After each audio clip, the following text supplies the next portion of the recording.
Greetings, Living Rock Church. I am Pastor Roger coming to you from the above-ground virus-free bunker here at the Living Rock Church World Headquarters. I hope you're doing well. Today I want to just tell you a few things about what I know and what I don't know at this time.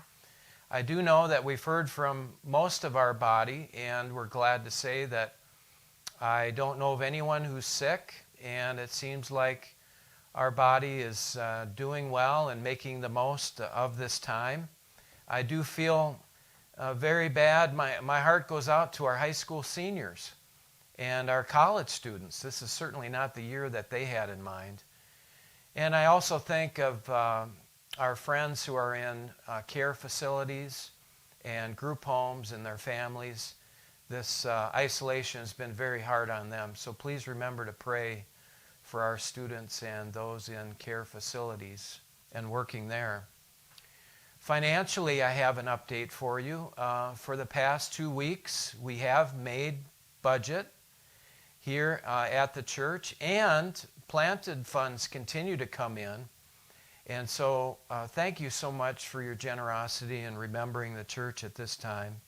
I am reminded of this Jeremiah jar, which we talked about in November, and how the Lord led Jeremiah to invest in the future at the most difficult time Jeremiah had ever known. And that's the time we're in right now. And also how the Lord promised Jeremiah, nothing is too difficult for him. So we believe that God will get us through this time because nothing is too difficult for the Lord. Nevertheless, we do need to make some cuts in our budget. The elders met last night, and we agreed on some temporary cuts amounting to about 20% of our budget. And about a third of those cuts is just due to the fact that we're not meeting at the school, we're not paying rent there, we're not paying janitorial fees there. So for the time being, we've found some cuts that we can make in our budget since ministry has slowed down. And the last thing I want to say about what I know is that psychologists say that it takes about 6 weeks to begin a new habit in your life. So we've been away for about 6 weeks now. We've been under stay-at-home orders for about 6 weeks. So let me just ask you, what habits have begun in your life? Any new habits? Any old habits surfacing? Are your habits healthy and holy, or are you discovering some weeds growing in your life, like weeds growing outside right now? Let me remind you of one of my favorite scriptures, Galatians 2:20. I have been crucified with Christ. It is no longer I who live, but Christ who lives in me.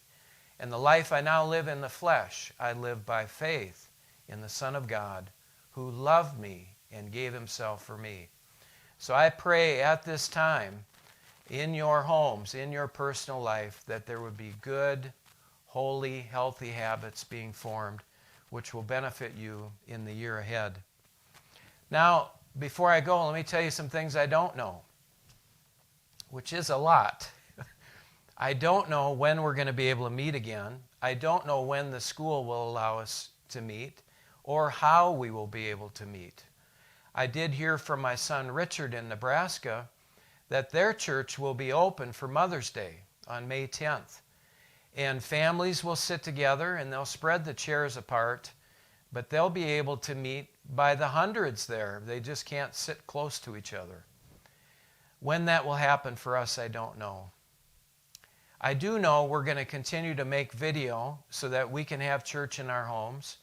And as the stay-home orders lift, perhaps we can gather other families together with us in our homes, and we can have home churches together for the few months of the summer or however long this goes.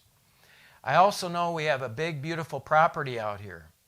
And it would be my hope sometime in May or June that we can all gather out here, bring a picnic basket and a picnic lunch, like Yogi Bear used to say, and we can have a time of worship out here on the grass on our beautiful Shire. We do want to be together. We miss the church gathering. And I pray that we can be together soon. This Sunday we're going to have communion again, and we'll be hearing the scripture from Hebrews chapter 12 about running the race well.